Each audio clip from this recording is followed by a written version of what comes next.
ஞானம், அந்த ஜோசிக்காரன் சொன்னதுலேருந்து எனக்கு என்னமோ படபடப்பாவே இருக்குப்பா. மூத்தவனுக்கு ஏதாச்சும் ஆயிடுமோன்னு மனசு பதக்குது. ஏம்மா, நீ வேற சும்மா இருமா. அதெல்லாம் ஒரு வார்த்தை ஒன்றும் பலிக்காது. இல்லப்பா, அவனுக்கு ஏதோ கண்டம் இருக்குன்னு சொன்னார் இல்ல ஜோசியரு. என்னம்மா நீ? அவங்கிட்ட பேசி உடனே வீட்டுக்கு வர சொல்லிடுங்கப்பா. எல்லாம் அவன் சொல்லிப்படி தானே வீட்டுல நடந்துகிட்டு இருக்கு.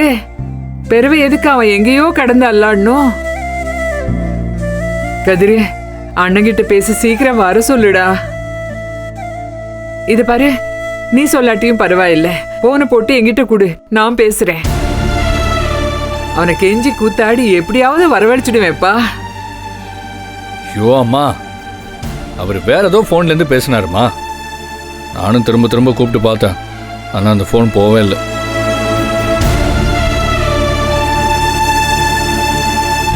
தரு, ஒரு விஷயம் மட்டும் சொல்றேன். நீ தலைகீழ நின்னாலும் அண்ணன் உடனே வீட்டுக்கு வர மாட்டாங்க. எனக்கு தெரியுமா, அண்ணனை பத்தி எனக்கு நல்லாவே தெரியும். அவங்க மனசுல நினைச்சதை நடந்தாதான் வருவாங்க. அதுக்காக தான் நான் ஏற்பாடெல்லாம் பண்ணிட்டு இருக்கேன். எல்லாம் நடக்கும். நீ ஒன்றும் கவலைப்படாம தைரியமா இரு. என்ன, சரியா?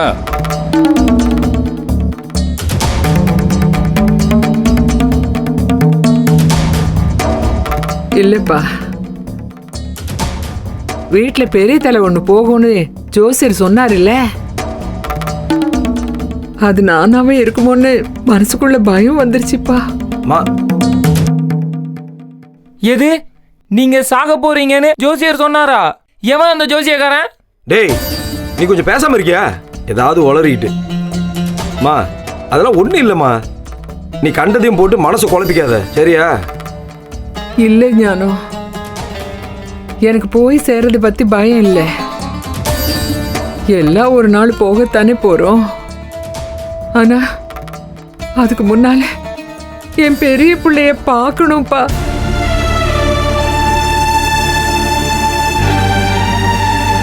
அவனை பார்க்காமலே கண்ணு மூடிடுவோன்னு எனக்கு பயமா இருக்குடா. என்னம்மா நீ? மா, ஏம்மா நீ இப்படிலாம் பேசுற? தரு, அந்த பெரிய தலை நீ எல்லாம் கிடையாது. இந்த ஏத்தம் பிடிச்ச வெள்ளை மண்டை ஒண்ணு இருக்குல்ல, பட்டு, அதான் அந்த பட்டு தான் மண்டைய போட போகுது. நீ தைரியமா இருமா, நான் இருக்கேன். இதுக்கு போய் பயந்துக்கிட்டு. நம்ம கையில என்னப்பா இருக்கு?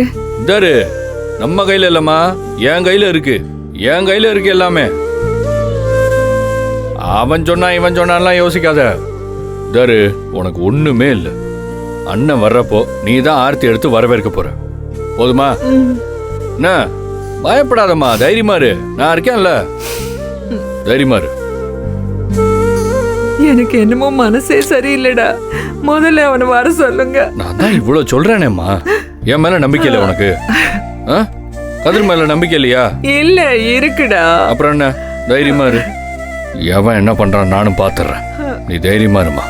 மா, அப்படியே அவர் வாக்கு பழிக்குதுன்னு வச்சுக்கிட்டாலும் இந்த வீட்டுல பெரிய தலை அப்பதான் தானம்மா. ஒருவேளை சைஸ்ல பெரியவங்கன்னு சொல்லிருப்பாரோ? ஏய், என்னடா நீ வயசு வித்தியாசம் இல்லாம பேசிட்டு இருக்க? அடிச்சு பல்லுகள்லாம் உடைச்சிருவாமா. இல்ல மாமா, அந்த ஜோசியக்காரன் எதை பார்த்து கன்ஃபியூஸ் ஆகி பெரிய தலைன்னு சொல்லிருப்பான்னு தெரியலையே, அதுக்காண்டி சொன்னேன். ஏய், நீ ஒரு விளக்கணையும் சொல்ல வேணாம். போத்திக்கிட்டு போ, ஆதிர பின்னாடி போ எங்கேயாவது. சம்பந்தி அம்மா, நாருங்க, நீங்க எதுக்கு இப்படி கவலைப்படுறீங்க? நாங்க இத்தனை பேர் இருக்கிறப்ப அப்படிலாம் உங்களை விட்டுருவோமா? எமன்ட்ட போராடி கூட்டு வந்துருவியோ? நீ ஜான்சி ராணிமா, சாவித்திரி இல்ல. ஏய், அங்கிட்டு போட. சம்பந்தி அம்மா, நீங்க எதை நினைச்சும் சங்கடப்படாதீங்க. அண்ணன் வரதான் போது, நமக்கு இனிமே எல்லாம் நல்ல நேரம் தான். பெரியண்ண இவங்க கிட்ட ஏதோ ஒரு ஜோலியை கொடுத்திருக்காங்க. இவங்க 2 பேரும் அதை கையில் எடுத்து சிறப்பா முடிக்க போறாங்க. அண்ணன் வீட்டுக்கு வர போறாங்க. இதானே நடக்க போகுது. வீடு கொளுத்தி விட்டா வீட்டே 2ஆகும். அப்போ எனக்கு ஹனிமூன் கன்ஃபார்ம் தானே? சி, அதுலயே இருறா நீ. ஆமா, பின்ன அவனுக்கு அவன் பிரச்சனை. என் பிரச்சனை எனக்கு தான் ஏன் தெரியும். அதுக்காண்டி தானே மாமாவே வர்றேன்னு ஒத்துக்கிட்டாரு. ஆமா, நான் தான் காரணம். அதை எல்லாரும் புரிஞ்சுக்கோங்க. அதெல்லாம் தெரியும். பேசாம பொத்திக்கிட்டு போடா கீழே. வாய்க்கு வாய் பேசுறதே வேலையை போச்சு.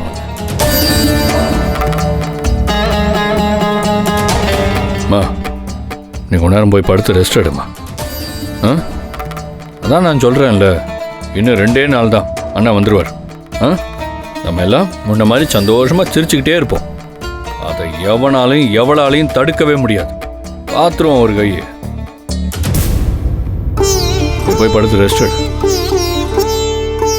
மா விடுமா, எதை பத்தி யோசிக்காதம்மா, சரியா?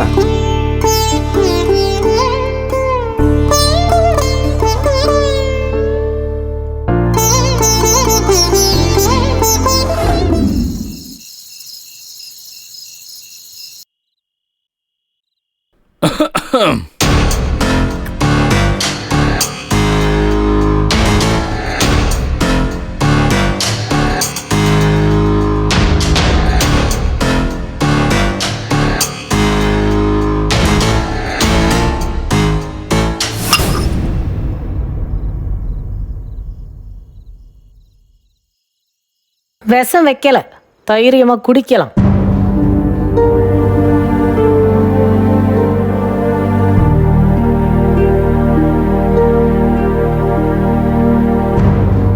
கொஞ்சம் சொத்து உங்க பேருக்கு வந்துருச்சுன்னதும் இருந்த கொஞ்சம் நஞ்ச நியாயத்தையும் ஊத்து விட்டீங்க போல இருக்க. ஏது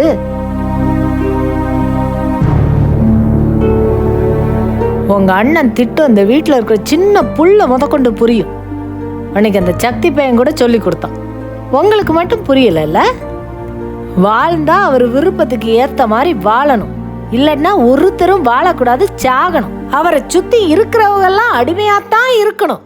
நல்ல அண்ணன், நல்ல மனசு, நல்ல புத்தி, அது எல்லாத்தையும் விட நல்ல மண்டையாட்டி தம்பிங்க. இந்த ரேணுகா, மரியாதையா போயிரு. முடியாது, போமாட்டேன். சரி, நான் போறேன். இங்கிட்டு பாருங்க, இன்னைக்கு நான் பேசுறத கேட்டுவிட்டு நீங்க போனா போதும், சரியா? நான் ஒரு முடிவோடத்தான் வந்திருக்கேன். பேசு. ஏங்க வீட்டுக்குள்ள இருந்து நேரடியா மோத முடியாம எங்கிட்டோ இருந்து எப்படியோ நூலை பிடிச்சி ஆட்டி வைக்கிறாரு. நீங்களும் தாளம் தப்பாம ஆடுறீங்க. ஒருத்தன் முட்டாளா பிறக்கலாம், அது அவன் கையில இல்ல. ஆனா முட்டாளா சாக கூடாது, அது அசிங்கம் இல்ல. உங்க தம்பி முதல்ல இருந்தே பைத்தியம் தான். அண்ணன்னு பாய்வன். உங்களுக்கு என்ன வந்துச்சு? உங்க அண்ணனைய காணன உடனே நீங்க அப்படியே பரிதவிச்சு போய் அண்ணனாவே மாறிட்டீங்களா? எனக்கு ஒண்ணும் புரியலையே. அது அண்ணன் பாசமா இல்ல சொத்து விசுவாசமானதான் எனக்கு ஒண்ணும் தெரியல. நான் சொல்றது கேவலமான ஆளா நீங்க? இந்த ரேணுகா, தேவையில்லாம நீ பேசிக்கிட்டே இருக்க. இதுக்கு மேலையும் பேசின வகுந்துருவோம் உன்ன. போதுங்க, செத்த நேரம் பொறுங்க. உங்களுக்கு ஒண்ணு சொல்றேன், கேட்டுக்குங்க. ஒருவேளை சொத்து வருதுன்னு தான் நீங்க இவ்வளவு டிராமா பண்றீங்கன்னா நல்லா தெரிஞ்சுக்கங்க, இந்த வீட்டுல இருக்க சின்ன பிள்ளைக்கு கூட அது தெரியும். அத்தனையும் வேஸ்ட், காசுக்கு பிரயோஜனம் இல்லை. உங்க அண்ணன் எப்படி ஆளு? சொத்தை எழுதி தருவாரா? சாதாரண கிரிமினல் அவங்க அண்ணன். முதல்ல செருப்பை கொண்டு அமிச்சாரு, அப்புறம் போனை போட்டாரு, அப்புறம் அந்த சாராயம் காய்ச்சறவள நடு வீட்டுல வந்து நாட்டாம பண்ண சொன்னாரு. இன்னும் 2 நாள் தான். இது வரைக்கும் சிசிடிவில பாக்குற மாதிரி இந்த வீட்டுல நடக்கிற அம்புட்டையும் பாத்துக்கு இருக்காரு. இன்னும் 2 நாள்ல வந்து இறங்கிடுவாரு. அப்புறம் பூரா சொத்து அவர் கைக்கு தான் போகுது. இது எத்தனாவது தரம் இந்த மாதிரி சொத்து எழுதுற நாடகம்? எவ்வளவு பார்த்தாச்சு, இன்னுமா புத்தி வரல உங்களுக்கு? ரேணுகா, நான் மறுபடியும் சொல்றேன், பேசாம போயிரு. தேவையில்லாம வில்லங்கத்தை இழுக்கிற. எனக்கு இருக்கிற கடுப்புல நான் உன்னை 2 ஆக்கிடுவேன். சொல்லிக்கிட்டே இருக்க, போயிரு. ஆக்குங்கிறேன். 2 ஆக்குங்க, 3 ஆக்குங்க, என்ன வேணா பண்ணுங்க. உங்களோட சண்டை ஓடாம சமாதானமா போய் இப்ப நான் என்னத்தை கண்டுட்டேன்? கலகம் பிறக்கட்டுங்கிறேன். நீங்க அடிங்க மிதிங்க, நான் எல்லாத்துக்கும் தயாரா தான் இருக்கேன். கலகம் பிறந்தாத்தான் முடிவு பிறக்கும், பாத்துருவோம். என்ன இனிமே உங்களை எல்லாம் நம்பி நானும் என் பிள்ளையும் வாழ முடியாது, தெரிஞ்சு வச்சு. நான் துணிஞ்சிட்டேன். சாகிறது ஒரு தரம் தான், அது நல்ல வீரமா செத்துட்டு போவோமே. ஏன்னா இப்ப கூட அப்பன்னு ஒரு பேருக்கு தானே நீங்க இருக்கிய. புருஷன் அதை விட வேஸ்ட். ஒன்னும் இல்ல, என் புள்ள என்ன செய்யறா, என்ன படிக்கிறா, ஏதாவது ஒரு விஷயம் உங்களுக்கு தெரியுமா? அப்படியே அண்ணன் சொல்லிட்டாரா, இவருக்கு தெரியாத பள்ளிக்கூடத்துல கொண்டு சேர்த்துட்டோமா, இவருக்கு கோவம் வந்துருச்சா, அண்ணில இருந்து எதுவுமே கேட்க மாட்டாராம் பெத்த பிள்ளைய பத்தி. இதுதான் ஒரு அப்பனுக்கு அழகா? சொல்லுங்க. அவன் ஊர்ல புள்ள வளர்க்கறத போய் பாருங்க. அது சரி, நமக்கு எதுக்கு சொரணை எல்லாம்? நமக்கு தேவையெல்லாம் அண்ணன் கலர் கலரா 4 சட்டை, அதுக்கு மேட்சிங்கா கரையில வேட்டி, அதுக்கப்புறம் சட்டி சோறு, சோறு கண்ட இடம் சொருக்கோன்னு நம்ம ஜாலியா இருக்கலாம். கட்டுனவளை பத்தி நமக்கு என்ன கவலை? அவ கதறி எழுத என்ன, கண்ணீர் வடிச்ச என்ன? யாரு ஒழுங்கா போயிரு, அதுதான் உனக்கு நல்லது. அடிக்க தானே போறீங்க, இருங்க அடிக்கலாம் பொறுங்க. நான் பேசி முடிச்சாடுறேன், அடிங்க. இல்ல புதுசா ஏதாவது வச்சிருக்கீங்களா? இல்ல அதே அடி அதே மிதி தானே, அது உங்க தம்பி கிட்ட கத்துக்கிட்டது. நீங்க அப்படியெல்லாம் இல்ல, எனக்கு தெரியும்.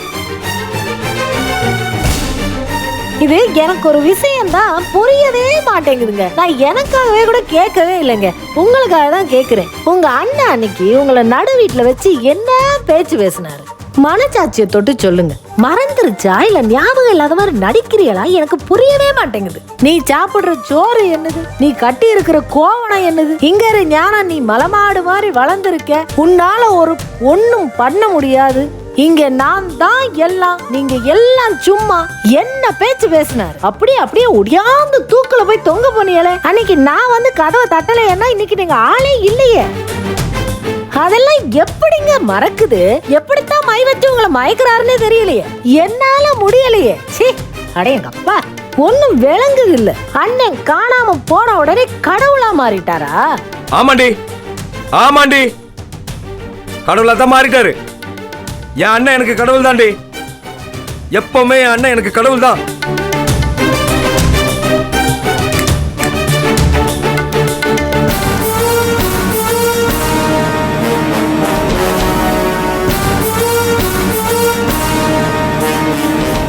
இந்த ரேணுகா, நீ லேசுப்பட்ட ஆள் இல்லைன்னு எனக்கு நல்லா தெரியும். நந்தினி ஒரு பக்கம் ஏதோ பண்ணிட்டு இருக்கா, அண்ணி ஒரு பக்கம் ஏதோ பண்ணிட்டு இருக்கா. நீ மட்டும் ஒண்ணுமே தெரியாம அப்படியே அடக்கமா உட்காந்துட்டு இருக்கேன்னு நினைச்சனா நான் தாண்டி முட்டாள்.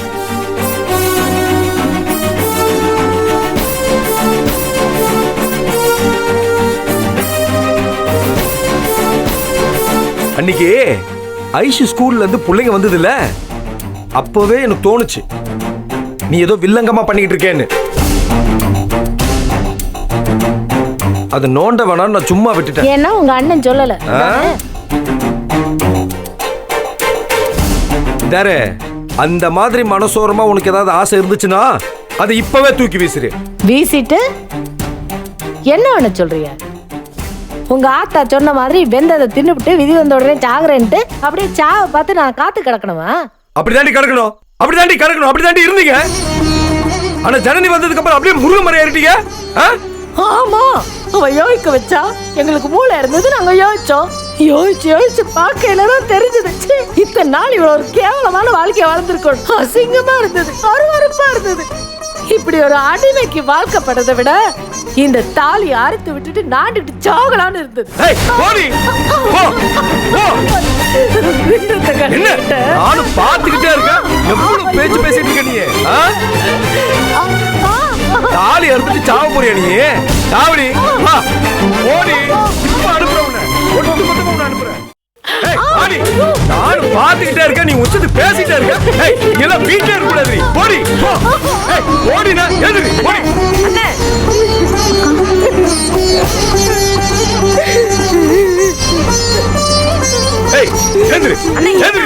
இருமா, நீ கொஞ்சம் பேசாம இரு. நானே கடுப்புல இருக்க, பேசாம இருந்துங்க. ரேணுகா, அப்படியே ஓடி போயிரு, அப்படியே ஓடி போயிடு. என் அண்ணன் பேச்ச மட்டும்தான் நான் கேட்பேன். அவர் பேச்ச கேட்ட வரைக்கும் நான் நல்லா இருந்தேன். என்னைக்கு நீ வாயை திறந்தியோ, அதை நான் என்னைக்கு கேட்டு தொல்லைய ஆரம்பிச்சனோ அன்னைக்கே பிரச்சனை ஆரம்பிச்சிருச்சு. ஏய், நான் இப்படி தாண்டி இருப்பேன். அண்ணே, என் அண்ணன் எனக்கு சாமிடி, அவர் தாண்டி என் வாழ்க்கை. உன்னால இங்க ஒட்டிட்டு இருக்க முடிஞ்சா இரு, இல்ல அப்படியே ஓடி போயிரு. போ போ. இருமா, இந்தாரு, வெளியில போயிட்டு அதை பண்றேன் இதை பண்றேன் ஏதாவது சாதிக்க போறேன்னு ஏதாவது செஞ்ச உன் கதை அப்படியே முடிச்சு விட்டுருவோம்.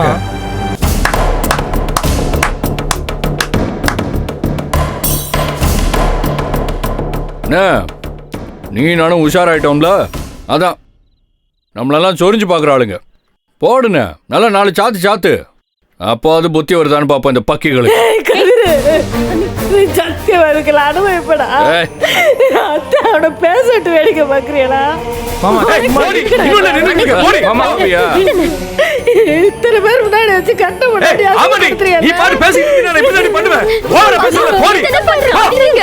தனியா கேளுங்கடா, கூட்டத்துல வர சொல்லியா? இவளுகெல்லாம் கூடி கூடி பேசி ஒவ்வொருத்தியா கிளம்பி வராளுகண்ணே. எல்லாத்துக்கும் பயம் வந்துருச்சு. இப்ப நான் வேற உங்களுக்கு பக்க பலமா இருக்கேன்ல. குட்டு வெளிப்பட்டு போச்சு, கையும் களவுமா பிடிச்சாச்சுல. அதான் என்ன செய்யறதுன்னு தெரியாம திண்டாடுறாளுங்க. நீ வாய மூடு, திருட்டுப்படா. ஏய், பாருங்க, வாயை மூடு. மத்தவளுக எல்லாம் கிச்சன்ல நின்னுகிட்டு வேடிக்கை பார்த்துட்டு இருக்காளுங்க. கண்ணாலே பேச விட்டு பாத்துக்கு இருக்கேன். அவன் பேச பரவாயில்லையா? நான் தான் பேசக்கூடாதா? தாரு, ஓடிரு, தயவு செஞ்சு ஓடிரு. உன்னால ஆனதை நீ பாத்துக்கடி.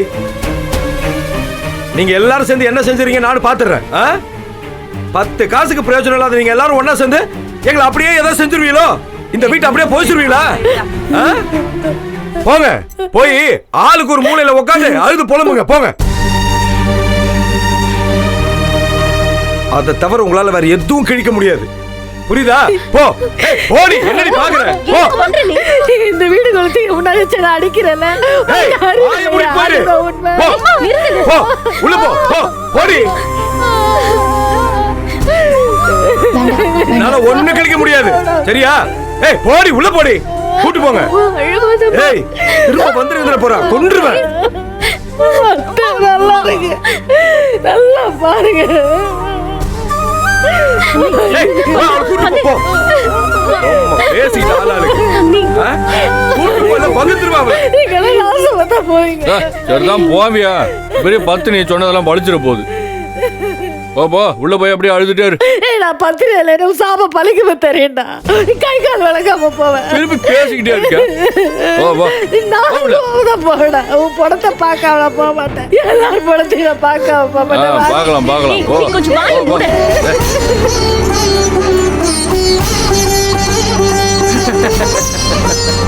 இதெல்லாம் பெரிய பத்திரிக்கை அப்படியே எல்லாத்தையும் பண்ணி கிழிச்சிட்டாளுங்க.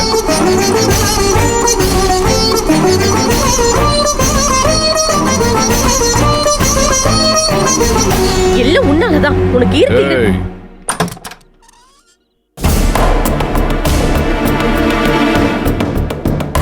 என்ன நடக்குது இங்க? மாமா ஆதிர ஏமா, இந்த ஆளுக்கும் 4 வார்த்தை ஒன்று சேர பேச தெரியுதுமா. Good development. இந்த ஆள் மாதிரி நாமளும் எதையாச்சும் பண்ணி ஆதிரைய நம்ம வழிக்கு கொண்டு வந்துடணுமா? டேய் லூசு பயல, அதுக்காக தானே நான் காத்துக்கிட்டு கிடக்கேன். அண்ணன் மட்டும் வீட்டுக்கு வரட்டும், வந்து மருத்தாளியை கட்ட வைக்கட்டும். அதுக்கப்புறம் ஆதிர கையை காலை உடைச்சு வீட்டோட போட்டுடுறேன் பாரு. மருதாளியா? தாலி கட்டினாலும் தான் நம்ம வழிக்கு வர மாட்டேங்கால. பார்த்துப்போண்டா.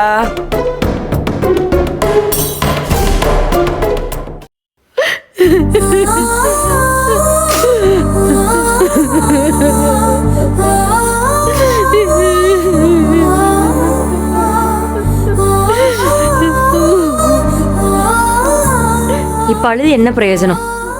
எனக்கு உங்க மேல கோவம் தான் வருது. அந்த தலையாட்டி பொம்மை கிட்ட போய் நீங்க இந்த விஷயம்லாம் பேசுறதுனால என்ன நடக்கும் நினைச்சிட்டு பேசுனீங்க? எனக்கு புரியவே இல்லை. எதனால என்கிட்ட சொல்லுவீங்கல்ல, இது ஏன் சொல்லாம போனீங்க? அவங்க கிட்ட போய் வாயை கொடுத்துக்கிட்டு. அவங்க தான் பைத்தியக்காரங்கன்னு தெரியும்ல, சும்மாவே ஆடுவாங்க. நல்ல நாள்லயே நாயகம். இப்ப பேய் பிடிச்சிருக்கு எல்லாத்துக்கும். கிறுக்குத்தனமா பண்ணிக்கிட்டு இருக்காங்க, எக்ஸ்ட்ரீமா போய்கிட்டு இருக்காங்க. இப்ப போய் பேசி என்ன சாதிக்க முடியும்னு நினைச்சு போனீங்க? நேத்தி பிறந்த பிள்ளைங்க கூட அவங்கள பத்தி கரெக்டா சொல்லுதுங்க. இதுங்களை விட்டு ஓடி போனாதான் நம்ம வாழ முடியுன்ற நிலைமையில தான் நம்ம வாழ்க்கை இருக்குன்றது இதுங்களுக்கு புரியுது. அப்படிப்பட்டவங்க கிட்ட என்னத்தை பேசி, ஏன் நாளைக்கே அவர் பேசி புரிய வச்சு கலெக்டர் ஆயிடலான்னு பாத்தீங்களா? அவர் பின்னாடியே வருவார் நினைச்சுக்க சப்போர்ட் பண்ணிக்கிட்டு. உசிர் எடுக்கிறதுக்குன்னே பிறந்திருக்குங்க. கிளவி மாதிரி அதுங்களுக்கு அடிமையாவே இருந்து தொலைக்க முடியல. இந்த பசங்க சொல்ற மாதிரி சரிதான் போடான்னு விட்டுட்டு ஓடவும் முடியல. திருசங்க சொர்க்கம் மாதிரி வந்து மாட்டிக்கிட்டு இருக்கோம். சி, சொர்க்கம் இல்ல, நரகம்.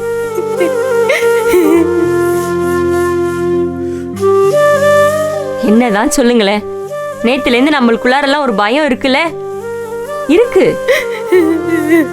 என்னதான் நம்ம வெளியில சமாளிச்சு பேசினாலும் என்ன செஞ்சாலும் அவ்வளவு பயம்.